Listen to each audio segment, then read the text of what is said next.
Hi folks. How do you think a man might feel if his wife suddenly came in one evening and said to him, I know what you've been doing.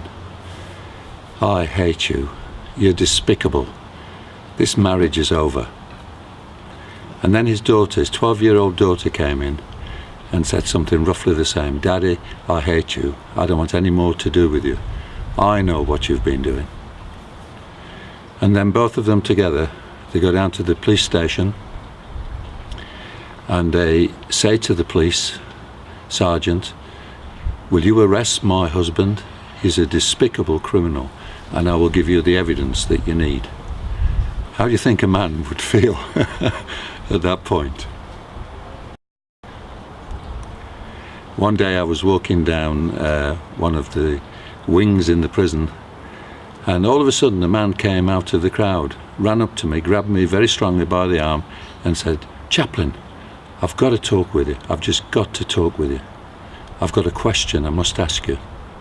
And I said, okay son, but calm down a little bit, and perhaps it might be safer for you if you didn't come running and grabbing hold of me, because somebody might misinterpret this and you may be jumped on by some of the officers.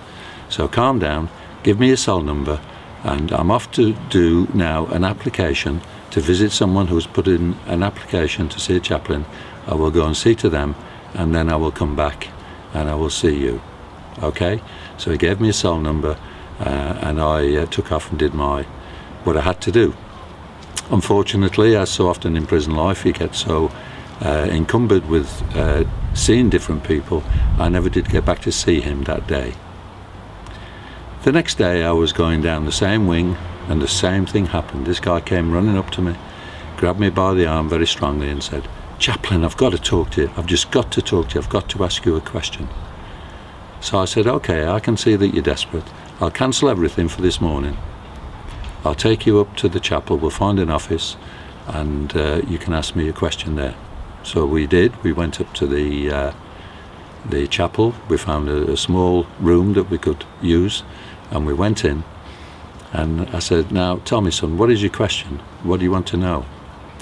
And he began to sob and sob and sob, and he grabbed my arm again. He said, I just need to know, can I be forgiven? And then he told me the story of how his wife had come in and said, you're despicable. What he'd been doing, he'd been robbing old age pensioners. He'd been taking money from old folks, breaking into their homes and stealing their pensions and whatever else he could find. And when his wife, who was a decent girl, when she found out, then she turned against him and reported him to the police along with their 12-year-old daughter. And I said, just hold on, just hang on, don't say any more. Wait there. And I went into the chapel, got this big brass cross and took it back into the office, and I thrust it in his hands and said, now you tell him what you've just told me. And this guy just sobbed and he sobbed and he sobbed. And he just told the Lord everything, and he kept saying, please forgive me, please forgive me. I'm not asking for anything else. Just please forgive me. Well, this guy, his appearance, his whole face, after his confession just changed. And such a cloud of peace seemed to descend upon him. Later on, I contacted his wife and said, would you come and visit him? And she did. On the first visit, she couldn't believe the change in him. She was a little bit wary about it, a little bit guarded, but she passed the remark. She couldn't believe the change in the man. The second time she came to visit him, she said, I don't know what you've got, but I'd like some of it for myself.